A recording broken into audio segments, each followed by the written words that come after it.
Hola, hola.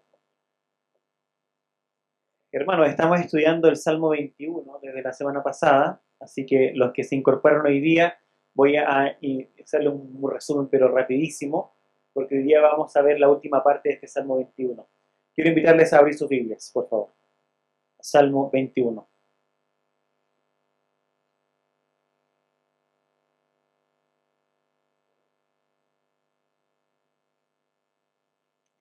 Este Salmo 21 que se escribió en algún tiempo del reinado de David, seguramente en Jerusalén, ¿ya?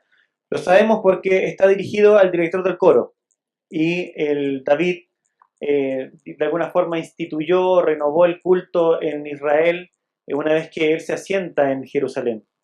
Por lo tanto, muy probablemente es un salmo escrito durante esa época. ¿Ok? Y estamos en un salmo que habla del rey, y estamos hablando sobre mirar al rey. Mirar al rey es la clave de la vida cristiana. Y hemos hablado sobre este tema en nuestros grupos pequeños durante la semana. Quienes pudieron asistir pudieron ver de alguna forma con más detalle este salmo. Eh, Así que vamos ahora a ver del verso 8 en adelante, pero vamos a leerlo completo para que todas las personas que estamos acá hoy podamos ingresar a este texto con propiedad. Vamos entonces a leer.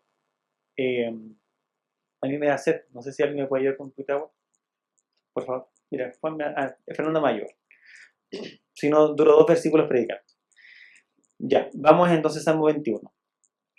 Dice así, para el director del coro, Salmo de David. Oh Señor, en tu fortaleza se alegrará el rey, y cuánto se regocijará en tu salvación. Tú le has dado el deseo de su corazón, y no le has negado la petición de sus labios. Porque le sales al encuentro, con bendiciones de bien, corona de oro fino, colocas en su cabeza. Vida te pidió, y tú se la diste. Largura de días eternamente y para siempre. Grande es su gloria por tu salvación. Esplendor y majestad has puesto sobre él, pues le haces bienaventurado para siempre. Con tu presencia le deleitas con alegría. Porque el rey confía en el Señor, y por la misericordia del Altísimo no será conmovido. Hasta ahí nosotros vimos la semana pasada. Vamos ahora a esta tercera parte. Hallará tu mano a todos tus enemigos. Tu diestra hallará a aquellos que te odian. Los harás como horno, encendido en el tiempo de tu enojo. El Señor en su ira los devorará, y fuego los consumirá. Su descendencia destruirás de la superficie de la tierra, y sus descendientes de entre los hijos de los hombres. Aunque intentaron el mal contra ti y fraguaron una conspiración, no prevalecerá. Pues tú los pondrás en fuga, apuntarás a sus rostros con tu arco. Engrandécete, oh Señor, en tu poder cantaremos y alabaremos tu poderío. Que el Señor nos bendiga y esta palabra pueda ser de bendición para todos ustedes y también para mí. Nosotros la semana pasada vimos que el gozo del rey es la esperanza de la iglesia, al mismo tiempo que la vida del rey es la seguridad de la iglesia. Este salmo habla del rey. El rey es una figura importante en el Antiguo Testamento y es también una figura importante para la iglesia. Es importante para el Antiguo Testamento porque el rey de alguna forma es la cabeza de un pueblo a través del cual Dios bendice a toda la nación. Si el rey anda bien, todo anda bien. Si el rey es bendecido, el pueblo es protegido y también es bendecido. Si el rey cae y si el rey es destrozado, el pueblo se va cautivo. Así funcionaba la vida. Y así funciona todavía hoy. Hoy día tal vez en Chile no tenemos un rey, pero si nuestro gobierno cayera en manos de otro gobierno, todos también estaríamos en algún tipo de cautiverio. Por tanto, este tema de la representatividad en la Biblia siempre está presente. Siempre está presente. Y esta representatividad del Antiguo Testamento es la antesala para lo que vamos a ver en el Nuevo Testamento. Jesucristo se presenta como la cabeza de la iglesia. Jesucristo es por medio de quien todo el cuerpo recibe bendición. Si el Rey está bien, nuestro Rey Jesucristo está bien, todos nosotros estamos tranquilos. Todos nosotros estamos asegurados, todos estamos con bien. Si nuestro Rey está seguro en la presencia de Dios, todos tenemos un acceso inconmovible a la presencia de Dios. Por eso que la alegría del Rey es la esperanza de la iglesia. Si el Rey está contento, nosotros podemos tener esperanza aunque las cosas se vean mal. Y por eso que la vida del Rey es nuestra seguridad, porque si el Rey está vivo, aunque nosotros también pasemos por momentos difíciles, tenemos la vida asegurada. Y lo que este Rey le pide al Señor acá en este Salmo es vida para siempre. Y esta vida para siempre, Dios no se la dio a David, pero se la dio a su descendiente. Y su descendiente es Jesucristo. Jesucristo, a través de la resurrección de los muertos, ha obtenido vida para siempre. Y con esa vida, nosotros todos somos bendecidos. ¿Se dan cuenta de la lógica de las cosas? Y hago este punto acá, este detalle, porque sé que los que participaron del grupo pequeño habrán profundizado. Pero los que están hoy día insertándose en este mensaje podrán darse cuenta entonces por qué nosotros, ya los evangélicos en general, hablamos de alguna forma de que no hay otro más a quien adorar sino Jesucristo. Jesucristo es realmente el único intermediario entre Dios y los hombres. Es el único intermediario.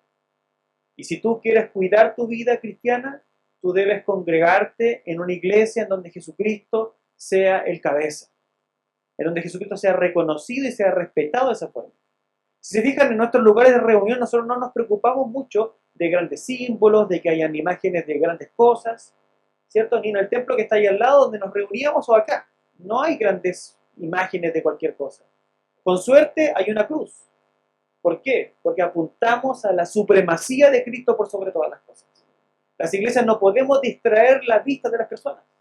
Y eso pasó mucho en la época medieval, ¿cierto? Muchas distracciones, muchos santos, muchas figuras, muchas cosas a través de las cuales tu corazón se podía desviar. Dios requiere exclusividad. Y esa exclusividad es importante porque en la medida que tú estés bien enfocado en la cruz, entonces tu corazón descansará. Pero si tú no te enfocas en la cruz, si tú te enfocas en muchas otras cosas, tu corazón se angustiará.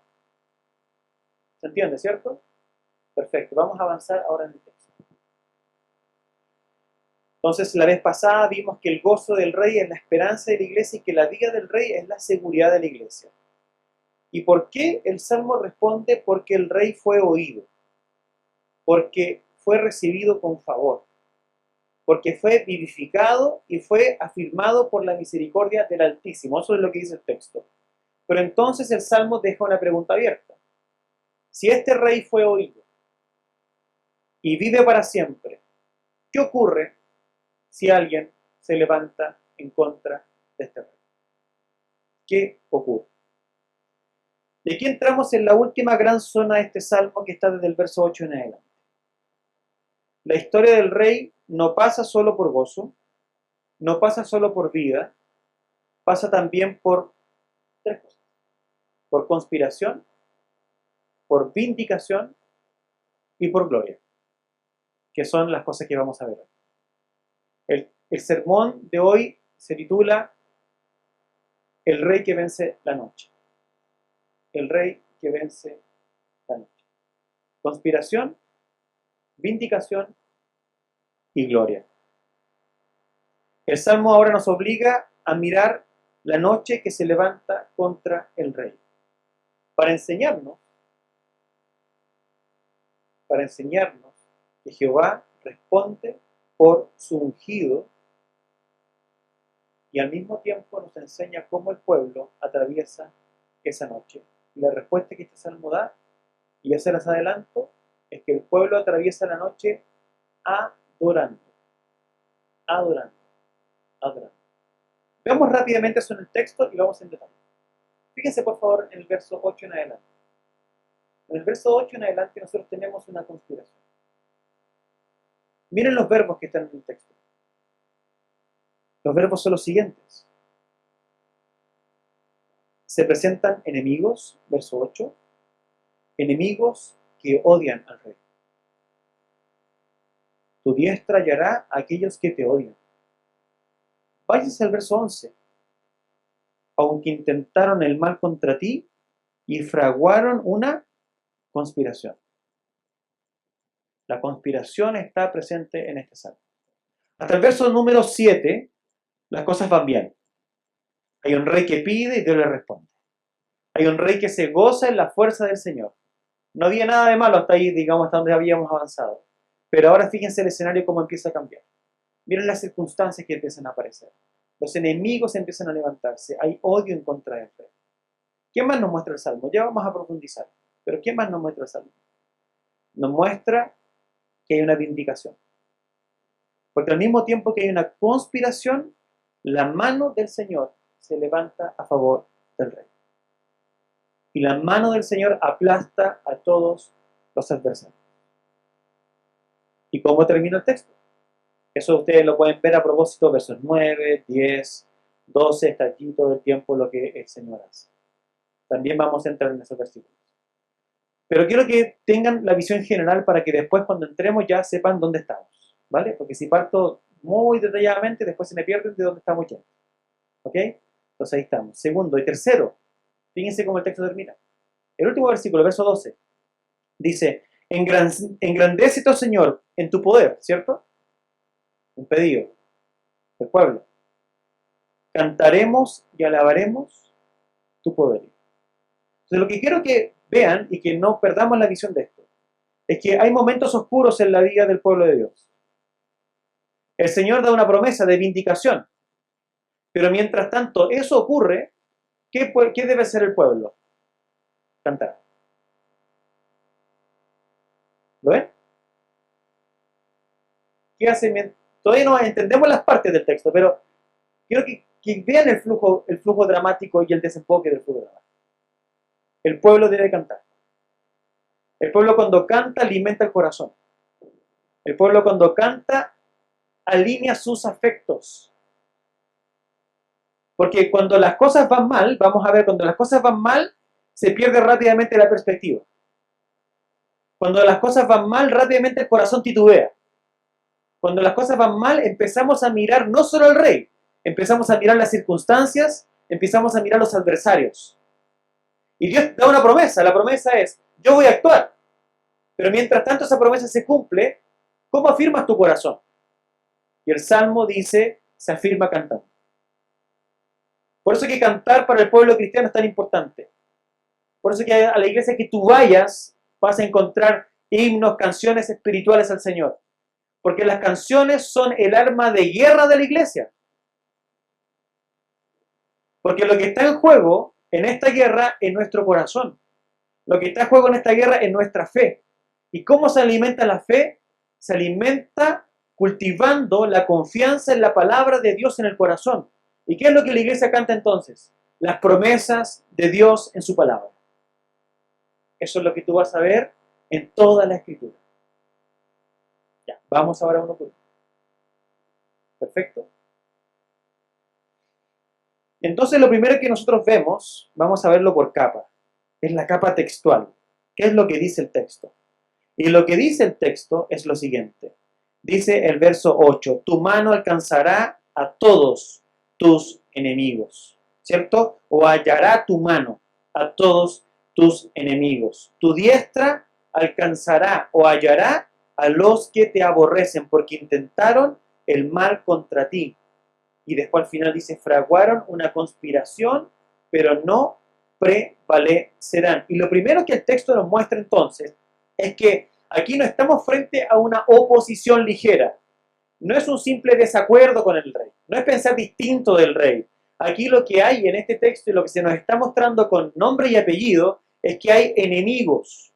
Hay personas que realmente aborrecen. Hay un mal intencional. Hay personas conspirando. Hay personas tramando. Hay personas pensando, lucubrando cómo hacer que este reino caiga. Cómo hacer que este pueblo fracase. Cómo hacerle la vida difícil a este rey. Es importante, a veces nosotros tenemos una visión muy idílica de la vida. Pensamos que la gente es buena, pensamos que el hombre es bueno, que las mujeres son buenas, que todos los seres humanos están llenos de amor en su corazón. Y lo que la Biblia nos está mostrando acá es que la realidad no es esa. Es que en nuestro corazón hay tinieblas. Y que si esas tinieblas no se frenan con una luz poderosa, esas tinieblas crecen y se escalan hasta llegar al punto en atacar a este rey. en hacer que su vida caiga y que su majestad sea manchada. Esa es la intención real de los corazones de los seres humanos. Entonces, la primera conclusión del texto es esta. El conflicto acá no es una abstracción. Acá realmente hay una conspiración ante el rey. Ahora, el pasaje también levanta una pregunta. Fíjense ustedes qué interesante, si ustedes prestan atención al texto. ¿Quién actúa en esta sección?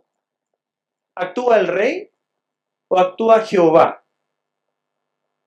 Lo que es traducido en esta versión como el Señor. Pero se ocupa la palabra Jehová. Jehová es la palabra que se ocupa en el Antiguo Testamento para referirse a Dios en relación a su pacto. A su pacto con su rey, a su pacto con su pueblo. Por lo tanto, el nombre que se usa para Dios acá es importante. Jehová está actuando en relación a lo que él mismo prometió de sí mismo. En cómo él actuaría con su pueblo. Incluso muchos profetas van a orar a Dios cuando el pueblo está mal y van a decir, Señor, por amor a ti mismo y a tu pacto, por favor bendícenos.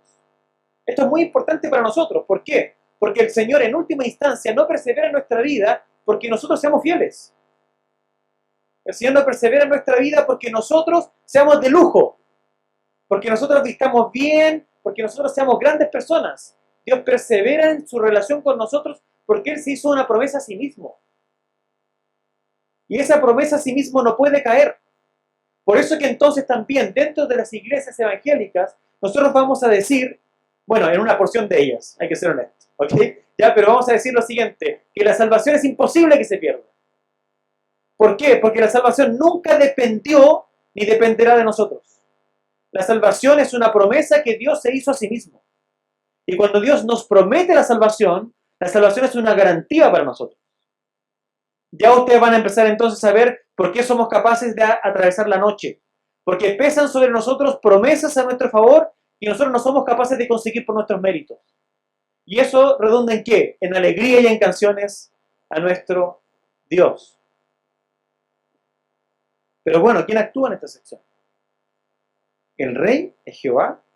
Y aquí conviene seguir el flujo del Salmo porque quiero que se den cuenta de lo siguiente. Si ahora pudiera, haría grupos pequeños para que ustedes discutieran esto. ¿Ah? Y las preguntas serían las siguientes. Del verso 8 en adelante, ¿quién es quien está encontrando a los enemigos y los está destrozando? Pregunta para el grupo pequeño. ¿Quién está alcanzando a los enemigos en este Salmo y los está destrozando? Alternativa A, el rey. Alternativa B, Jehová. Ya, levanten la mano, a ver. ¿Quiénes creen que es el rey quien te está encontrando a los enemigos? Levanten la mano. Ya, pues, vamos. ¿Quiénes dicen que es el rey? No acepto votos nulos, ni blancos, ¿ok? Ya, perfecto. ¿Quién dice acá que es el rey quien está persiguiendo a los enemigos y los está alcanzando y destruyendo? Levanten la mano. Ya, mira, y aquí tengo tres personas allá que se están mojando. Paula también piensa lo mismo. Ok, yo tengo contados los votos. Ya, ¿quién dice que es el Señor quien está alcanzando a los enemigos? Levante la mano. Perfecto. ¿Quién vive la indefinición? ¿Ah? Ya, esto es importante. Ya, vamos a ver ahí qué pasa. Les voy a mostrar algo que el texto hace que es maravilloso. ¿Ya? ¿Ok? Pero vieron que ya estamos metidos en el texto. Muy bien. Es muy importante esto. Porque cuando nosotros vamos en el flujo del texto, es importante leer desde el verso 1 en adelante. Y ustedes se van a encontrar con lo siguiente. El rey siempre es quien sufre las acciones. El rey siempre es quien sufre las acciones. ¿Quién realiza las acciones? El Señor. Miren el flujo del texto, vamos al verso 1 en adelante. Primero que nada, el rey se fortalece ¿en qué?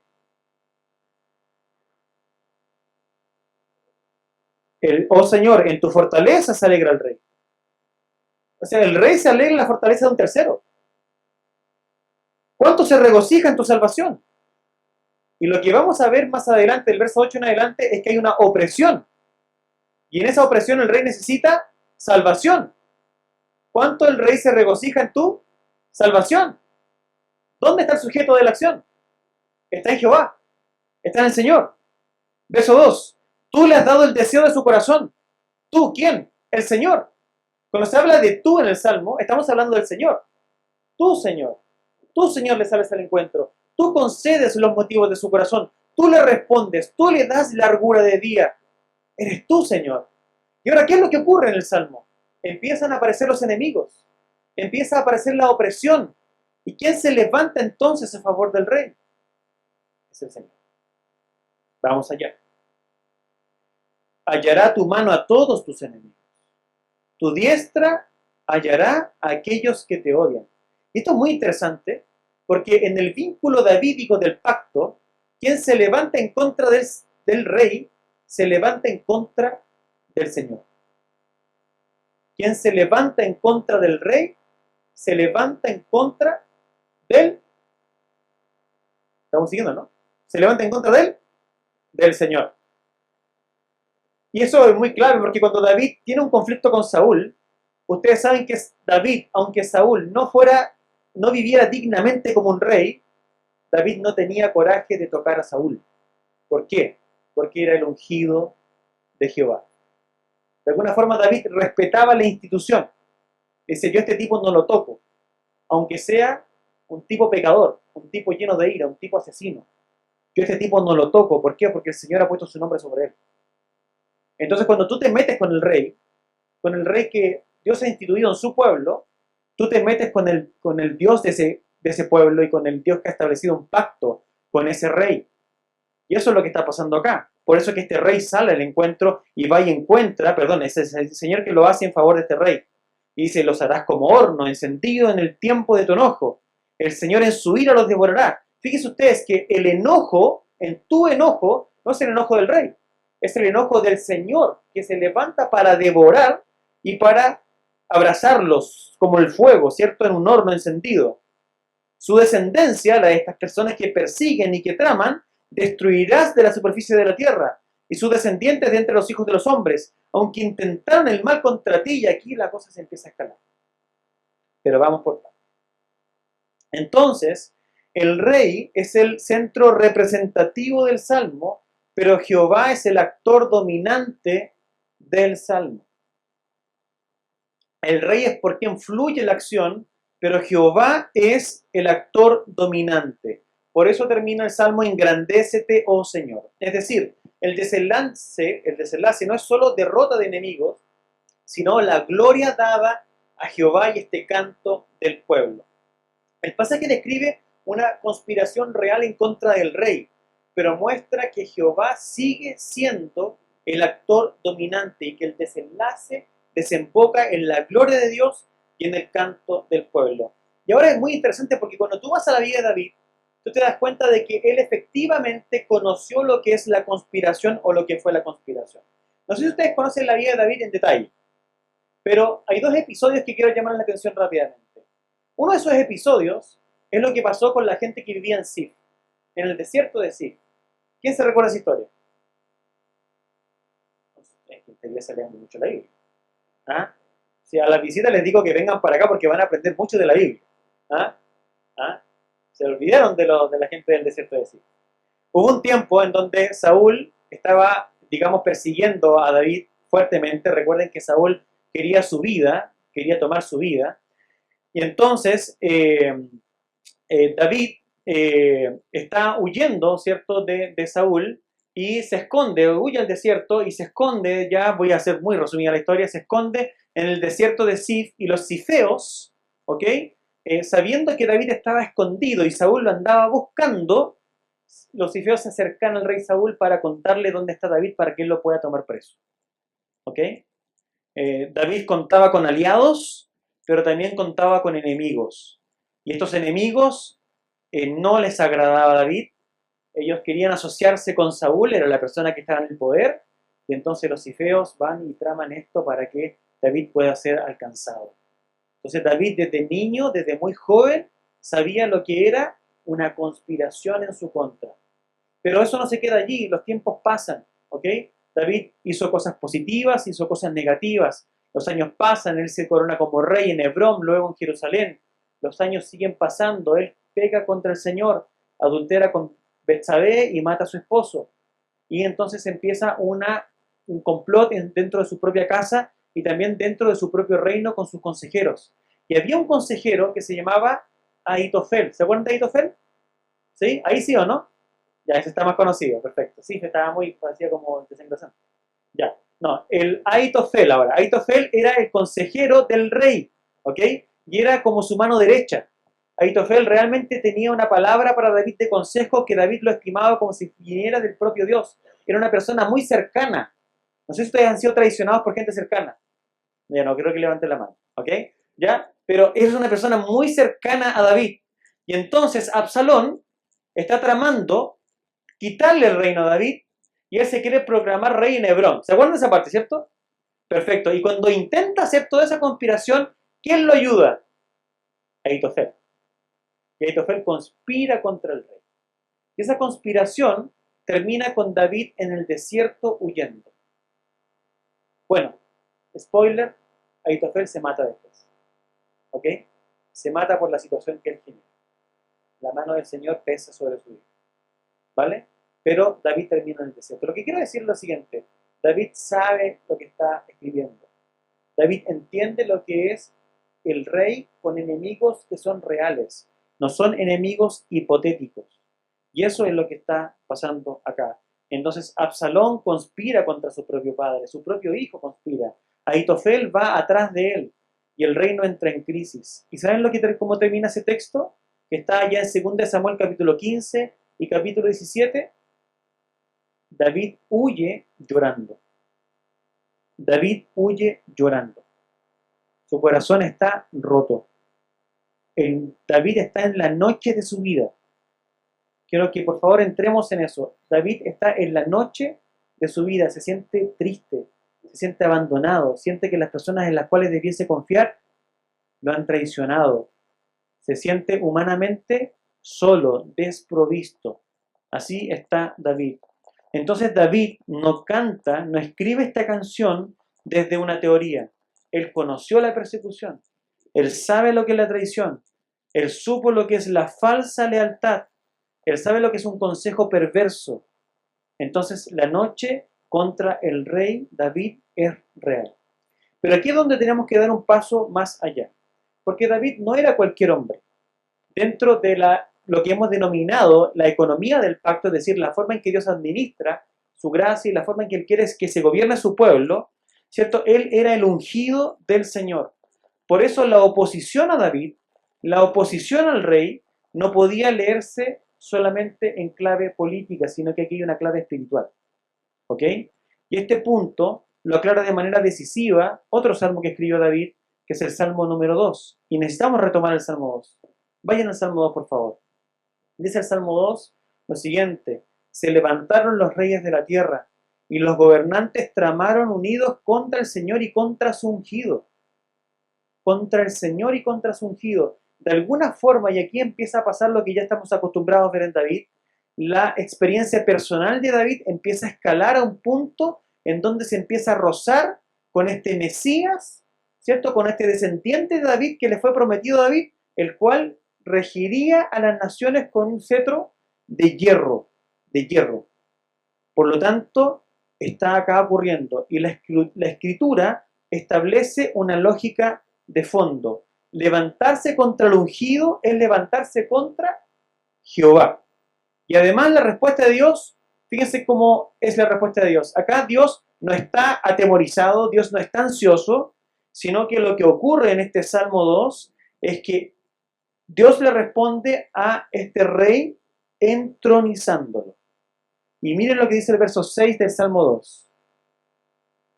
El verso 6 dice: pero yo mismo he consagrado a mi rey sobre Sión, mi santo monte. Cuando alguien se levanta en contra del rey, ¿cuál es la respuesta del Señor?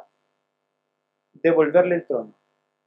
Entronizarlo sobre Sión, su santo monte. Recordemos que Sión es Jerusalén.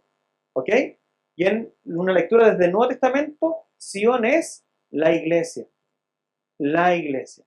¿Ok? Muy importante leerlo así, de esa forma. Perfecto, vamos a avanzar. Estoy tratando de construir una lectura hermenéutica sana para que ustedes también aprendan cómo hacer los puntos. ¿Ok? Entonces, David conoció la conspiración.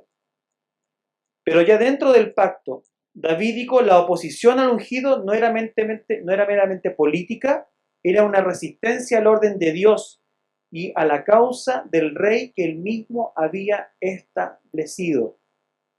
Y aquí empieza a ocurrir algo maravilloso. El Nuevo Testamento nos enseña a leer esta línea de manera explícita.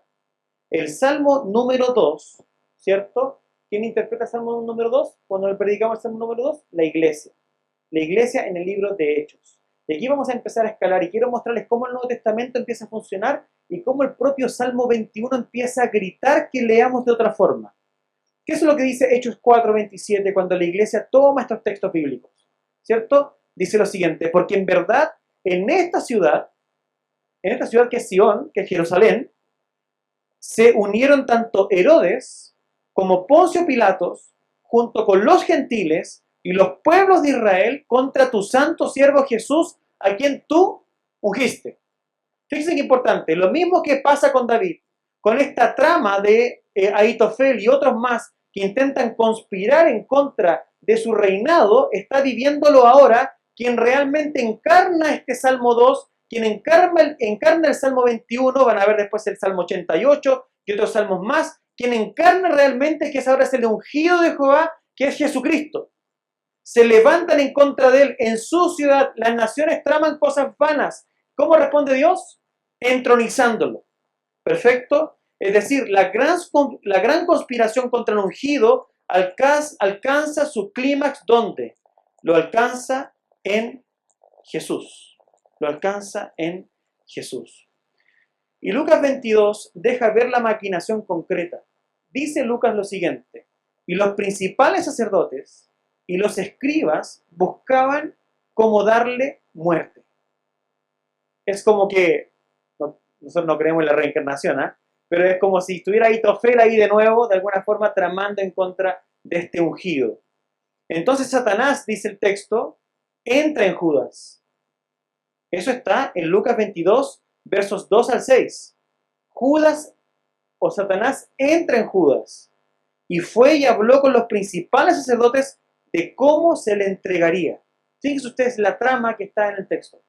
Judas actuando en nombre de Satanás, levantándose en contra del ungido de Dios.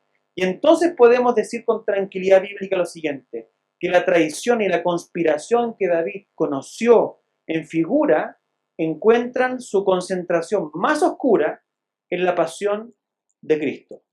Si David pasó una noche terrible de abandono y de traición, lo fue también por sus pecados. Lo fue también por su propia caída. Lo fue, ¿por qué? Porque él cedió ante su corazón pecaminoso. Pero ahora nosotros tenemos 1000 años después, solo 1000 años después, a Jesucristo ahora encarnando el rey, el ungido del Señor en esa ciudad en donde muchos conspiran contra él, Herodes, los sacerdotes, los fariseos, e incluso el propio Satanás en el corazón de Judas para hacerlo caer, pero ya no ahora por sus pecados, sino él puesto a nuestra disposición por el propio Señor para la redención de nuestros pecados.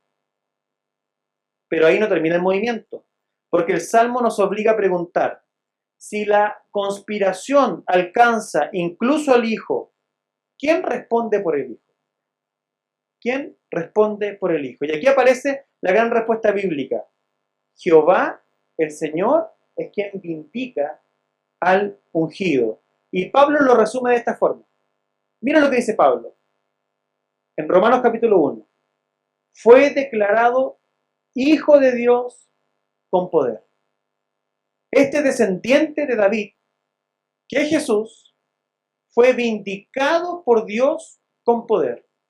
Cuando al Hijo se le ataca, ¿quién responde por el Hijo? El Padre. Y el Padre lo levanta con poder. ¿Cómo lo hace? Por la resurrección de entre los muertos. ¿Qué decía el Salmo 2? Buscan tu vida. ¿Qué es lo que hace Jehová? Lo vindica entronizándolo. ¿Qué hacen con Jesús? Buscan su vida. ¿Qué es lo que hace el Señor Dios y Padre? Lo levanta de entre los muertos y lo resucita con poder. Y le da un trono que está sobre todo nombre. Y eso es lo que Pablo sigue diciendo en otras cartas como Filipenses, en donde dice la extraordinaria grandeza de su poder. la cual obró en Cristo cuando lo resucitó de entre los muertos. Perdón, eso está en Efesios capítulo 1. Cuando lo resucitó de entre los muertos y lo sentó a su diestra. Cuando se ataca al Hijo, Dios responde por el Hijo. Y lo cubre de misericordias y de favor. Y le da larga vida para siempre. Responde sus oraciones. Y ahora sí, por eso que Filipenses dice, se humilló a sí mismo, haciéndose obediente hasta la muerte, por lo cual también Dios lo exaltó hasta lo sumo. Si te metes con Jesús, te metes con su Padre. Y David ya lo expresaba, todos los que se metieron contra David murieron. Absalón murió, su propio hijo. Ahitofel se quitó su vida, su propia vida. Saúl persiguió a David y terminó también enterrándose una espada en el estómago, porque se estaba prefigurando lo que Dios haría posteriormente en su historia. Dios reivindica al Hijo y cuando lo hace, nosotros recibimos la paz, el gozo y la seguridad. Tenemos que verlo.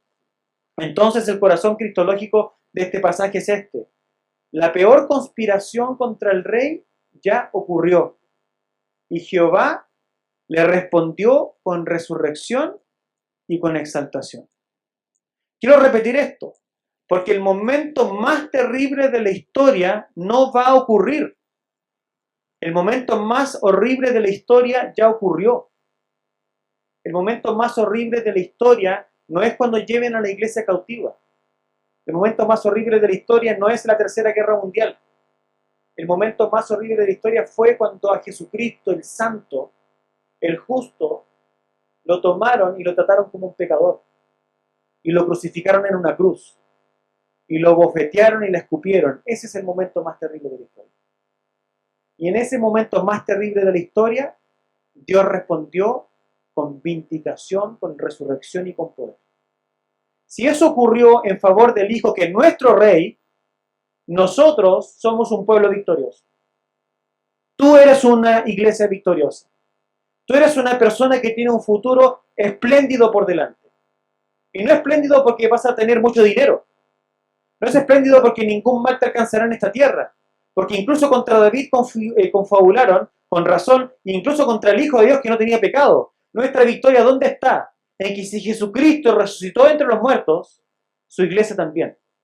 Porque Él es primogénito entre los que duermen. Y nosotros tenemos la garantía de la resurrección en nuestro favor. ¿Qué tiene que ver eso con un éxito presente? En que tú hoy día tienes a tu disposición vivir sin temor. Quiero que lo comprendas. Tú tienes a tu disposición vivir sin temor.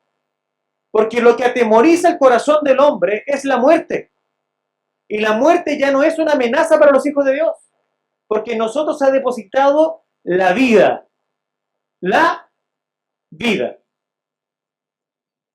Ya, quiero entrar en un punto acá. Vamos a escalar desde el Salmo 21 al profeta Zacarías. Y vamos a volver a Lucas 22. Porque quiero que vean esto. Vamos al Salmo 21. Las personas del Salmo se empiezan a fundir. Y aquí está lo maravilloso. Es por eso que incluso los judíos entendían que este Salmo hablaba del Cristo. No creyendo en Jesús, por supuesto. Pero los judíos entendían, a través de todos sus dogmas y de sus libros de fe, aparte de la Torá, ellos entendían en el Tanaj, por ejemplo, ¿cierto? Se me olvidaron los otros dos, ya ahora en este momento. Pero ellos entendían, y los rabinos entendían que aquí se hablaba del Cristo. Miren qué interesante. Dice lo siguiente, que verso 11, aunque intentaron el mal contra ti, ¿contra quién? Ya no sabemos de quién está hablando, fíjense ustedes. ¿Está hablando del rey o está hablando del Señor? Fíjense cómo se funden las personas del Salmo. Las personas me refiero a los pronombres, ¿cierto? Se alterna entre la segunda persona singular y la tercera persona singular todo el tiempo. Tú, ti, él. Normalmente ese es el movimiento del Salmo. Entonces fíjense, por favor, entendamos el ritmo. Miren, su descendencia destruirás de la superficie de la tierra. ¿A quién le está diciendo? Está hablando el narrador. ¿A quién? Al Señor, que Él destruirá la descendencia de las personas que están en su contra. perfecto, y sus descendientes de entre los hijos de los hombres. Aunque intentaron el mal contra ti y fraguaron una conspiración, no prevalecerán, pues tú los pondrás en fuga. A ver, ¿cómo es la cosa? ¿No se estaban levantando en contra del rey? No sé si me están siguiendo. ¿Sí? El Salmo está hablando todo el tiempo de que el rey está siendo hostigado y perseguido, ¿cierto? Y el Señor se levanta en favor de ¿quién? Del rey. Pero fíjense lo que está pasando aquí ahora. El propio rey perseguido es el Señor. Claro, una lectura simple y primera es la siguiente. Claro, cuando yo toco al rey, yo toco al Señor. Tocar al rey es tocar al Señor. Por lo tanto, aquí hay una simbiosis, por decirlo así. Hay una unión. ¿Por qué? Porque el Dios se identifica con el rey. Pero hay una segunda lectura posible. Y es que este rey es divino. ¿Lo ven? Este rey es divino. Porque este rey es el Señor. Y cuando se levantan en contra de él, él se siente profundamente identificado porque este rey comparte la naturaleza divina. ¿Estaremos exagerando? Vamos a Zacarías.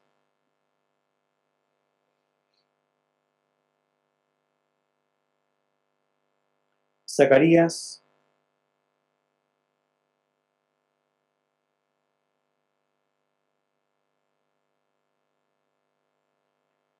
Vamos a Zacarías 12, ¿vale? Voy a terminar en el 13.1 para devolver el punto de que nosotros tenemos vida como iglesia. Pero para construir hasta allá, vamos de abajo. Dice en Zacarías capítulo 11, está empezando a armar Zacarías una profecía acá. Y dice Zacarías 11, verso 12, y le dije, si les parece bien, denme mi paga, y si no, déjenla. Y pesaron contra mi salario 30 monedas de plata. ¿Dónde leyeron esa parte de la Biblia ustedes en otra parte? ¿A qué les suena esto a ustedes? A Judas. Pero aquí estamos leyendo a quién? A Zacarías. Mínimo 450 años antes de Cristo.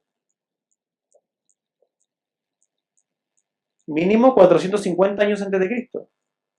Y lo que está diciendo es, déjenla, y pesaron como mi salario 30 monedas de plata. Vamos al capítulo 12. Aquí habría que leer verso por verso ya, pero no nos da tiempo. 12:10.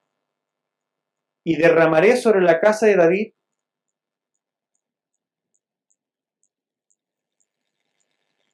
y sobre los habitantes de Jerusalén el espíritu de gracia y de súplica. Y me mirarán a mí. ¿A quién? Han traspasado. Y se lamentarán por él. ¿Por mí? Por él. ¿Se dan cuenta? Bueno, ¿es mío o es él? Es que es la misma persona. O es el mismo ser, más que la misma persona. Es el mismo ser. Se lamentarán por mí.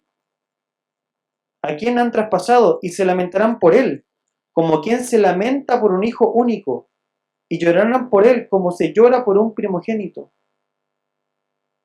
En aquel día habrá gran lamentación en Jerusalén, como la lamentación de Hadad Rimón en la llanura de Megiddo. Este texto está hablando ¿de qué? Está hablando de conspiración. Está hablando de traición. Y Zacarías está profetizando que el Mesías será engañado, será entregado y vendido por 30 monedas de plata. Y cuando este Mesías es entregado, Dios es entregado juntamente con él. Zacarías también ve lo mismo que David vio, que este rey y este ungido están profunda y ontológicamente unidos. Y cuando nosotros vamos al Nuevo Testamento, encontramos en Juan capítulo 5, capítulo 13 y capítulo 14, que Jesús dice explícitamente, yo y mi Padre somos uno. Yo y mi Padre somos uno. Y teniendo esto claro de manera profética, los autores del Antiguo Testamento, pasamos al capítulo 13, verso 1 del libro de Zacarías. Miren lo que dice. Zacarías 13, verso 1. En aquel día, o sea, cuando esta traición ocurra, en aquel día habrá una fuente abierta para la casa de David y para los habitantes de Jerusalén, para lavar el pecado y la impureza. En aquel día habrá una fuente abierta para la casa de David y para los habitantes de Jerusalén, para lavar el pecado y la impureza. Y acá entonces, las piezas comienzan a armarse y a tomar sentido. Los antiguos entendían que Dios iba a mandar un Mesías. Los antiguos entendían que a través del Mesías todo el pueblo es bendecido y hay salvación a través de este Mesías. Pero ¿de qué clase de salvación estamos hablando? Estamos hablando de una salvación que es primeramente espiritual y segundamente material. Es espiritual primeramente, ¿por qué? Porque si el Hijo no nos da vida, estaremos muertos en nuestros delitos y pecados, dice la Escritura. La primera salvación que nosotros necesitamos como humanidad es que se nos perdonen los pecados. Es que Dios nos mire con misericordia. Es que Dios se acerque a nosotros y nos abrace. Es lo primero que necesitamos. ¿Qué es más fácil? ¿Decirle a este hombre, levántate y anda? ¿O que tus pecados le sean perdonados? Y la respuesta obviamente es que tus pecados te sean perdonados. Eso es lo más importante, eso es lo más urgente y eso es lo más vital. Y lo que está pasando con este rey, que es traicionado y es sacrificado, es que a través de este sacrificio se abre una ventana, se abre una puerta, se abre un río que fluye desde la presencia de Dios. Y ese río fluye desde el templo, que es el propio Señor Jesús, es decir, en la presencia de Dios, y a través de la presencia de Dios que se rompe a través del partimiento del cuerpo de Jesucristo. ¿Qué es lo que sale de Jesús? Sale agua y sangre. Sale sangre para la remisión de nuestros pecados y sale agua, que es el Espíritu Santo, para llenar toda la casa de Dios. Es una bendición que es primeramente espiritual y segundamente una bendición que es material. ¿Por qué? Porque el libro de Apocalipsis termina ¿cómo? Termina con la nueva Jerusalén y termina con el templo en medio de todo, que en realidad es la presencia de Dios, porque en ese lugar ya no hay un templo, sino que la presencia de Dios ilumina todo. Y de la presencia de Dios, ¿qué es lo que fluye según el libro de Apocalipsis? Rememorando el profeta Ezequiel. Un río fluye desde el templo. Y ese río, ¿qué es lo que hace? Sana a las naciones. De forma que todas las naciones vienen a buscar cura en ese río, porque ese río restaura, ese río hace bien. Y ese río es el Espíritu de Cristo que fluye de la presencia de Cristo. Porque Cristo es el Cordero que fue inmolado a nuestro favor. Entonces miren qué lindo esto, porque entonces cuando el rey es perseguido, Dios lo vindica, pero Dios saca lo mejor de lo peor.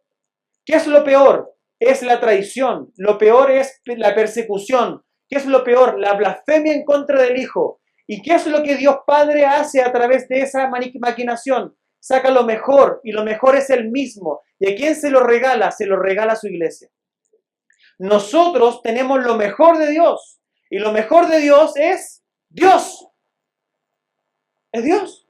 Dios abre y derrama para que todos nosotros podamos usufruir ¿de qué?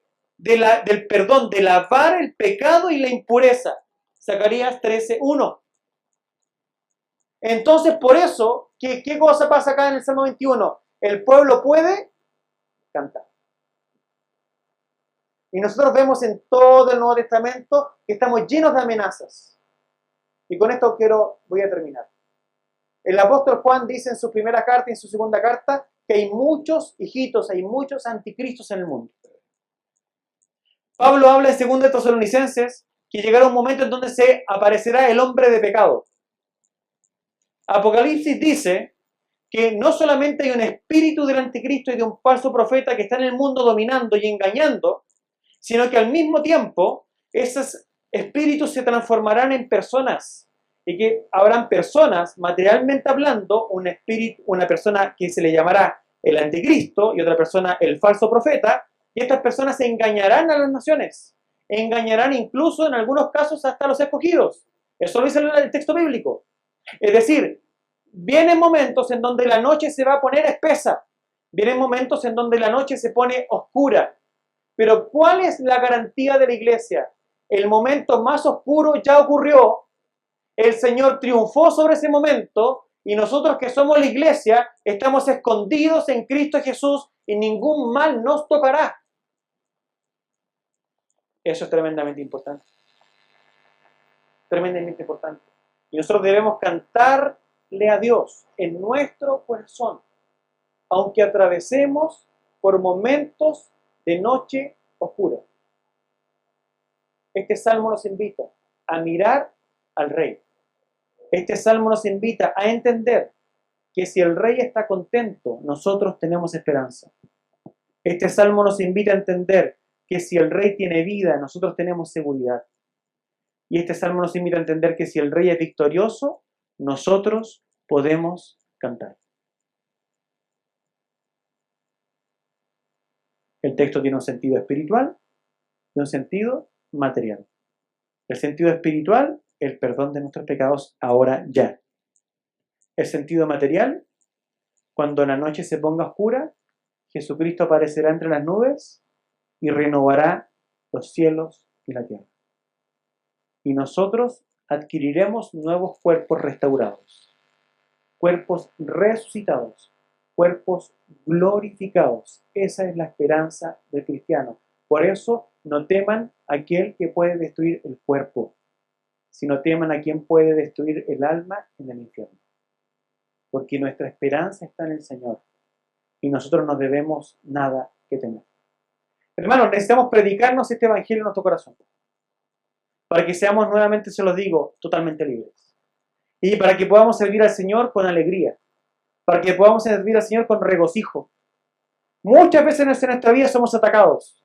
Muchas veces en nuestra vida sufrimos traiciones de personas que encontramos que son muy cercanas.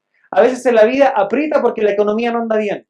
A veces los amigos no andan bien. A veces la soledad pesa, la soledad real. No tener de repente a alguien que te abrace, alguien que te levante la mirada, alguien que vaya en tu ayuda. Pero quiero decirte una cosa, en el nombre de Jesús, si Jesús atravesó por el momento más angustiante, Él puede levantarte también de tu momento más angustiante. Y tú tienes que levantarte. Tú tienes que levantarte porque tú cuentas con el Espíritu de Dios a tu favor. Y debemos aprender a cantar juntos al Señor la victoria que tenemos en Él. Y como iglesia aprender a regocijarnos en su presencia. Esto es clave. Nosotros como iglesia local necesitamos aprender eso. Nosotros como iglesia local se nos hace simple estudiar la palabra, abrirla y escucharla. Pero tenemos que aprender que necesitamos aprender a estar en la presencia de Dios. Con canciones y con oraciones delante de nuestro Rey, celebrando lo que ya tenemos por la fe en Cristo Jesús a nuestro favor. Y eso, para los que son más antiguos, no es pentecostalismo. Así que no le tengan miedo. Eso es cristianismo. Esto es Biblia. Es la receta de la Biblia a nuestro favor. La receta de la Biblia a nuestro favor es que canta en tiempos de angustia. Canta himnos en tiempos de angustia. Canta cánticos espirituales en tiempos de angustia. Cuando las cosas van mal en la familia, cuando las cosas van mal en la hermandad, compartan todo tipo de salmos y cánticos espirituales. Y con estas palabras, anímense unos a otros, dice el apóstol Pablo. Es la receta de la Biblia. Y mientras nosotros más lo aprendamos a hacer, mientras más libres seamos en esto, el Espíritu de Dios sanará todas nuestras enfermedades. Y podremos ser victoriosos para enfrentar el mundo afuera. Pero no tenemos que tenerle miedo. Esto no es un acto pentecostal. Esto es un acto bíblico. Esto es algo que la Biblia nos dice que tenemos que hacer. Por eso que David escribe esta experiencia y se la dedica ¿a quién? Al director del coro. ¿Para qué? Para que todo el pueblo aprenda a hacerlo. Es la disciplina bíblica para la sanidad de nuestra alma. Para vivir en esencia, en nuestros afectos, todo lo que Jesús hizo con nosotros y por nosotros. Por tanto, lo podemos hacer con autoridad y con libertad.